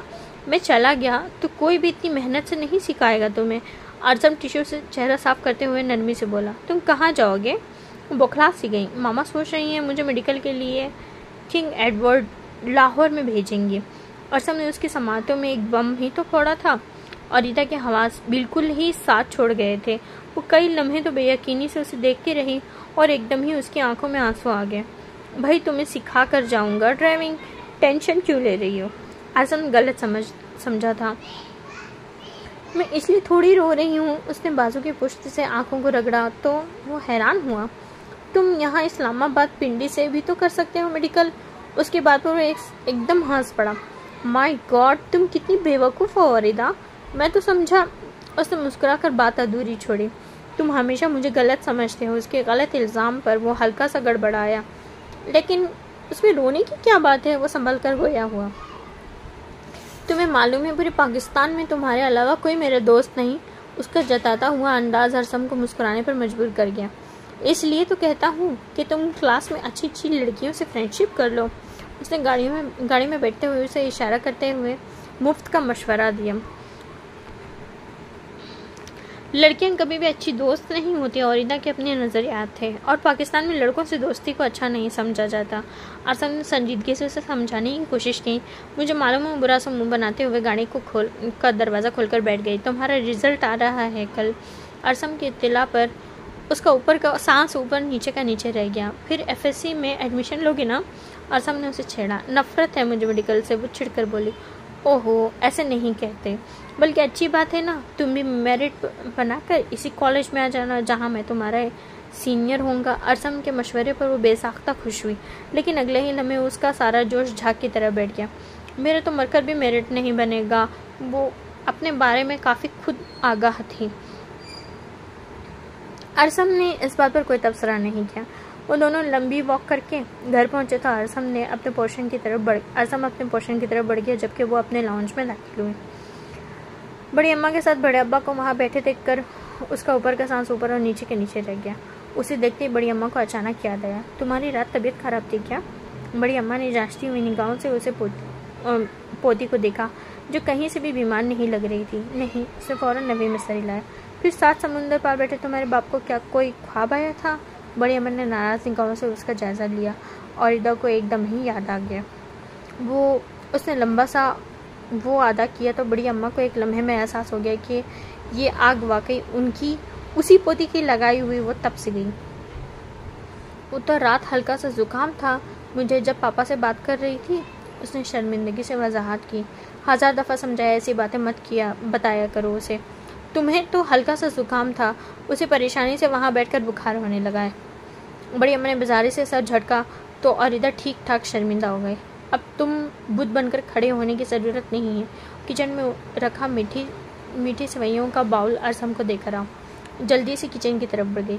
अपनी औलाद की छोटी छोटी बातों पर तड़पते हुए कभी एहसास हुआ तुम्हारे बेटे को, वो खुद क्या करके गया है यहाँ? बड़े अब्बा का सर्द लहजा औरिदा के समातों से टकराया तो उसने बेसाख्ता मुड़कर बड़ी अम्मा को धुआं सा चेहरा देखा। बड़े अब्बा के चेहरे पर फैला तनफुर भी साफ दिखाई दे रहा था। उसका दिल बेरबत अंदाज से धड़का। वो जल्दी से किचन की तरफ बढ़ गई। बड़े अब्बा पापा से क्यों खफा है इतना? बड़ा सा लॉन अबूर करते हुए वो यही बात सोचती हुई अरसम के पोर्शन की तरफ बढ़ी। जैसे ही उसने लॉन्च का दरवाज़ा खोलने की हाथ बढ़ाया, आंटी बेनिश की तेज़ और तल्ख आवाज़ में उसके कदम रुक गए। आगा जी, तैमूर की बेटी मर कर B ग्रेड भी ले तो बड़ी बात है। आप मेडिकल में जाने की बात कर रहे हैं? आंटी बेनिश का सुलगता लहजा औरिदा ने बगौर सुना था। वो ठिठक कर वहीं रुक गई। मुझे तो लगता है इस दफ़ा कहीं एक आध कंपार्ट ही ना आ जाए उसकी, और तंज लहजे में गोया हुई। अब इतनी भी नालायक नहीं थी वो। आगा जी हमेशा गैर जानिबदार होकर बात करते। आपको नहीं पता, शक्ल तो बाप की ली है, जहानत तो पूरी माँ पर है। उसकी डफर और नालायक इस्तेज़ाया अंदाज में हंसी, उनकी हंसी की आवाज़ औरिदा को शर्मिंदगी के आमिर गड़े में औंधे मुंह गिराया। वो अंदर जाने की हिम्मत नहीं कर सकी। सुन होते हुए दिमाग के साथ वो कुछ देर तो लॉन की चेयर पर बैठी रही। फिर कुछ सोचकर उसके कदम सर्वेंट क्वार्टर की तरफ उठ गए। वो आंटी बेनिश की कड़वी बातें सुनकर मीठी सेवइयाँ अंदर ले जाने की हिम्मत नहीं कर सकी थी, इसलिए चौकीदार के खानदान पर ये इनायत करने को खुद आकर अपने बेडरूम में बैठ गई। वो दिल ही दिल में दुआ करती रही कि या अल्लाह करे बड़ी अम्मा अरसम की सेवइयों का नाम पूछ लें, वरना उसकी शामत यकीनी थी। ओह नो, मुझे तो यकीन नहीं आ रहा। शानजे हेयर ड्रायर से अपने बाल खुश करते हुए पुरजोश से अंदाज में बोली, उसमें यकीन ना करने वाली क्या बात है? रुबाब ने सादगी से शानजे का खुश और खुर्रम चेहरा देखा।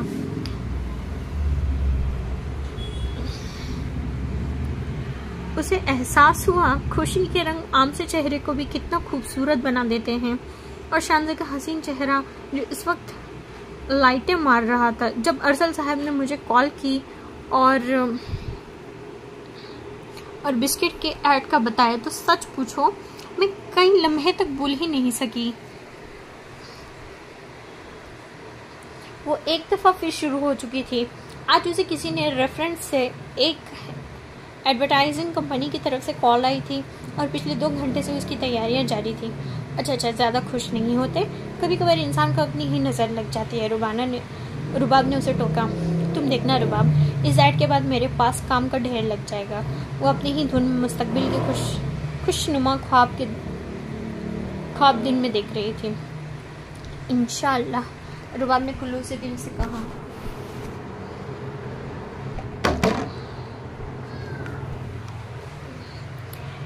फैशन शो वाले दिन भी मुझे किसी मॉडल गर्ल की ही बुरी नज़र लगी होगी, वरना मैं तो इससे भी बड़ी हील पहनकर बड़े आराम से चल लेती हूँ।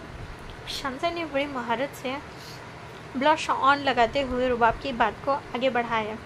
इसलिए तो कहती हूँ चारों कुल पढ़कर ऊपर फूंक मार लिया करो। रुबाब के पास हर चीज़ का रूहानी इलाज मौजूद होता था। सच पूछो तो यार 4 कुल में सिर्फ 3 आते हैं मुझे। वो हल्की सी शर्मिंदगी से मुस्कुरा कर ढक्कन खोल रही थी। किसी दिन टाइम निकाल कर याद कर लो ना। रुबाब ने उसकी फैलाई हुई चीज़ें समेटना शुरू कर दी। यार बहुत मुश्किल है, तुम ही पढ़कर पूछ दिया करो ना, आखिर रूममेट तो हो मेरी। शांजे का मूड आज खासा खुशगवार था। अच्छा ठीक है। रुबाब ने गीला तौलिया वॉशरूम के स्टैंड पर रखा। मैं कैसी लग रही हूँ? शांजे की तसल्ली नहीं हो पा रही थी। सफ़ेद नेट के मैक्सी में वो हल्की मेकअप के साथ खासी दिलकश लग रही थी। माशाल्लाह, ऐसा लगता है चांद ज़मीन पर उतर आया हो। रुबाब ने खुलकर दिल से उसे सराहा। वो मुस्कुराकर अपने हाई हील के सैंडल पहनने लगी। नाजुक पट्टियों वाले सफ़ेद सैंडल्स में उसके खूबसूरत पैरों पर नज़र नहीं ठहर रही थी। उसने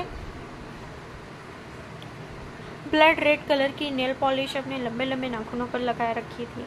दुआ करना उसने अपने सफ़ेद मोतियों वाला क्लच उठाते हुए रुबाब से दरख्वास्त की, ध्यान से जाना। रुबाब ने फिक्रमंद अंदाज में उसे नसीहत की।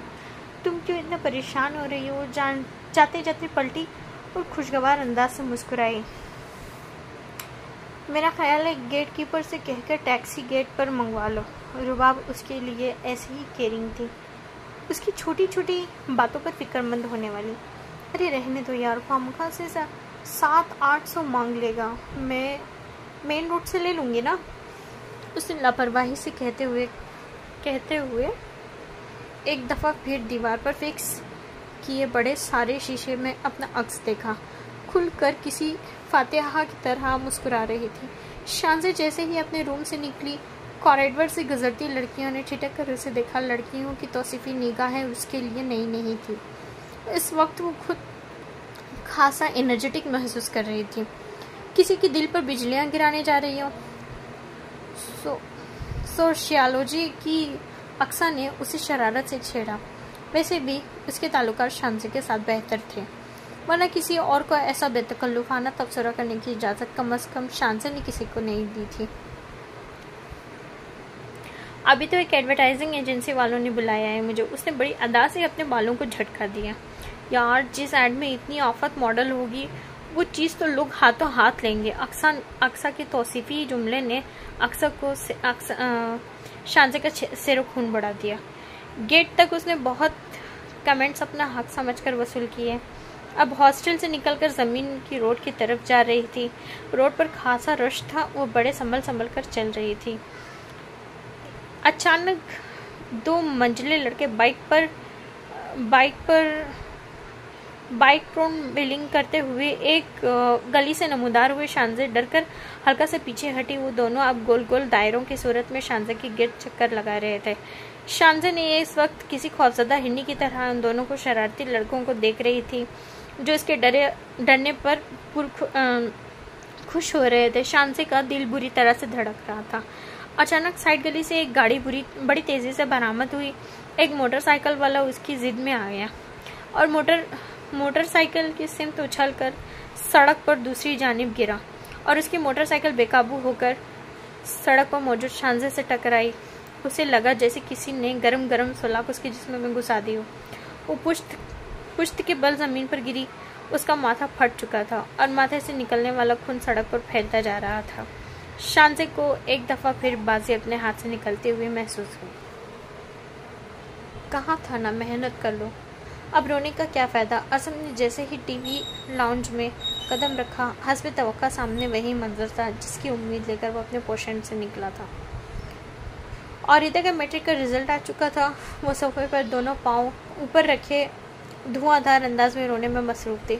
असम को देखते ही आंसुओं में एकदम ही रवान किया गया। लो आ गया तुम्हारा हमदर्द। बड़ी अम्मा ने असम को देखते हुए सुकून का सांस लिया। तुम ही इसे समझाओ, मेरा तो बोल बोल कर मुंह दुखने लगा है। बड़ी अम्मा उसके मुसलसल रोने पर खांसी कुफ्त का शिकार हुई थी। और इधर क्या प्रॉब्लम है, पास तो गई हो ना, उसके पास बैठकर हमदर्दी से गोया हुआ। C ग्रेड में। वो रोते रोते तल्ख अंदाज में बोली, तो मेहनत करनी थी ना। बड़ी अम्मा भी ज़ख्मों पर नमक छिड़कने में माहिर थी। क्या मेहनत करती? वो झिंझला कर खड़ी हुई। मामा की डेथ के बाद मैंने 9th के पेपर्स बगैर तैयारी के दिए, तो अब तो पूरा साल था ना तुम्हारे पास, इस साल मेहनत कर लेती। बड़ी अम्मा ने मुंह बनाकर पास रखा बादामों का जार खोला और 2-3 बादाम मुंह में डाले। इस वक्त उनका दिमाग पूरी तरह चकरा रहा था। आप सब लोगों की बद्दुआओं से ही मेरा C ग्रेड आया है, हमेशा की तरह बगैर सोचे समझे बोली तो बड़ी अम्मा को ना चाहते हुए भी हंसी आ गई। उसी वक्त बड़े अब्बा अपनी भतीजी बेनिश के साथ हॉस्पिटल से घर पहुंचे। वो दोनों लाउंज में दाखिल हो रहे थे और सबने उन्हें देख लिया, जबकि औरिदा बड़ी अम्मा की उनकी जानिब पूछती थी, इसलिए उन्हें उनकी आमद का एहसास नहीं हुआ था। अच्छा, किसने दी तुम्हें वैसे बतवा? बड़ी अम्मा ने महज मज़ा लेने के लिए पूछा। आंटी बिया और बड़े अब्बा ने, उसने तड़ाक करके जवाब दिया। लॉन्च में दाखिल होते बड़े अब्बा और डॉक्टर बेनिश को झटका ही तो लगा था। वो लोग ही चाहते थे मैं फेल हो जाऊं। औरिदा की बात पर बड़े अब्बा हल्का सा खंखारे। औरिदा ने जैसे ही मुड़कर देखा वो बिल्कुल पत्थर की हो गई। बेनिश आंटी ने खा जाने वाली निगाहों से उसकी तरफ देखा। औरिदा का चेहरा फक हो गया। बड़े अब्बा एक सर्द निगाह उसकी तरफ डालकर अपने कमरे की तरफ बढ़ गए। अस्सलाम वालेकुम। डॉक्टर बेनिश की आवाज़ पर बड़ी अम्मा भी गड़बड़ा सी गई। खफा निगाहों से औरिदा को घूर रही थी, जो उसके बेसाख्ता से अंदाज से खड़ी थी। औरिदा तुम जाओ अंदर। बड़ी अम्मा ने सबसे पहले मुजरिम को मंजर आम से हटाने की कोशिश की। ताई अम्मा, अपनी पोती को बता दीजिएगा कि मेरे पास बददुआओं का इतना फालतू स्टॉक नहीं है जो मैं ऐरों गैरों पर लुटाती फिरूं। डॉक्टर बेनिश ठीक ठाक बुरा मान चुकी थी और उसका इजहार उनके सर्द रवैये से हो रहा था। अरे ये तो बच्ची है, इसको क्या पता। बड़ी अम्मा ने बात संभालने की कोशिश की। बच्ची। इस्तेज़ाइया निगाहों से उसकी तरफ देखती हुए बड़े अब्बा की स्टडी की तरफ बढ़ गई। अरसम, अब क्या होगा? वो खौफजदा सी लहजे में से कोई 5वीं बार पूछ रही थी। दोनों इस वक्त लॉन की तरफ निकल आए। यूं ही चहलकदमी कर रहे थे और इधा को अपने रिजल्ट भूल भाल कर नई परेशानी लायक हो गई। कुछ भी नहीं होगा, डोंट वरी। अरसम हर किस्म के हालात में पुरसुकून रहता। आंटी बेनिश तो सख्त नाराज़ हो चुकी हैं मुझसे। वो तुमसे खुशी कब थी? अरसम ने मजाक उड़ाया तो फ़ौरन ही मुत्तफिक हो गई। हाँ, कहते तुम ठीक रही हो। अंकल तैमूर को बताया तुमने अपने रिजल्ट का? अरसम ने उसका ध्यान बटाने की खासा गलत सवाल पूछ लिया और इधर के आगे फिर आंसुओं से भर गए। मुझे लगता है तुमने अपनी आंखों के पीछे कोई ट्यूबवेल लगा रखा है जो हर वक्त चलता रहता है। वो हल्का सा चिढ़कर बोला। तुम्हें इतनी बातें सुननी पड़े तो फिर है ना, वो जितनी जल्दी रोना शुरू करती उतनी ही जल्दी चुप भी हो जाया करती थी। पापा ने ठीक ठाक सुनाई है, मुझे बहुत ज़्यादा हर्ट हुए हैं वो मेरे C ग्रेड से। चलो FSC में उनके किले दूर कर देना, अरसम ने हल्के फुल्के अंदाज से कहा। वो दोनों गेट खोलकर बाहर निकल आए। अब लंबी सड़क पर वॉक करने लगे। सड़क बिल्कुल सुनसान थी। मुझे FSC नहीं करनी, मैं फाइन आर्ट्स पढ़ूंगी, वो इरादा कर चुकी थी। अरसम एक लम्हे को चुप हुआ, फिर उसके साथ चलने लगा। मेरे कहने पर भी नहीं करोगी? अरसम की बात पर उसके कदम सुस्त हो गए। वो चलते चलते रुक गई। उसने चौंक कर अरसम की तरफ देखा। शाहबलूत के दरख्तों पर उतरती शाम बड़े दिल से मुस्कुराई। वो अपने दोनों बाजू सीने पर बांधे बड़े मज़े से उसे देख रहा था और इधर का दिल अजीब सी लय में धड़का। चलो ठीक है, अगर फाइन आर्ट्स में करना चाहती हो तो उसी में कर लो। वो ज़्यादा देर तक किसी को अपने लिए इम्तिहान में नहीं डाल सकता था। ये तो उसके सामने औरिदा थी जिसकी पढ़ाई से दिलचस्पी ना होने के बराबर थी। अगर तैमूर का डर और अरसम की मेहनत ना होती तो शायद वो अपनी मदर की अचानक वफात के बाद कभी भी नहीं पढ़ सकती थी। नहीं, मैं सोचूंगी। अरसम को वो कभी भी दो टुक अंदाज में इनकार नहीं कर सकती थी। मेरा ख्याल है घर चलना चाहिए, काफ़ी देर हो गई। चलते चलते काफ़ी दूर निकल आए थे। अगला पूरा हफ्ता आंटी बेनिश और बड़े अब्बा ने दानिश्ता छुपती रही, लेकिन 10 दिन के बाद आंटी बिया से उसका सामना हो ही गया। नाश्ता की मेज़ पर वो बड़ी अम्मा को बड़े अब्बा के साथ मौजूद थी, जबकि आंटी बेनिश बड़े पुरजोश अंदाज में डाइनिंग रूम में दाखिल हुई। बड़े अब्बा मुबारक को अरसम ने FSC में टॉप किया है। आंटी बेनिश ने ये इत्तला तो सबको दी थी, लेकिन उनका जताता हुआ लहजा और तंजिया निगाहों से औरिदा को देखकर बड़ी अम्मा ने बतौर खास नोट किया। माशाल्लाह, बहुत बहुत मुबारक हो। और सब मुझे कभी भी मायूस नहीं करता, बहुत जीनियस है वो। औरिदा ने पहली दफ़ा बड़े अब्बा को इतना खुश देखा था। जाहिर है बड़े अब्बा बेटा किसका है। आंटी बेनिश के लहजे में छुपी खुद परस्ती औरिदा के लिए नहीं थी। तो फिर कब कर रही हो सेलिब्रेशन? बड़े अब्बा आंटी बेनिश के साथ बातें करते करते डाइनिंग रूम से निकल गए।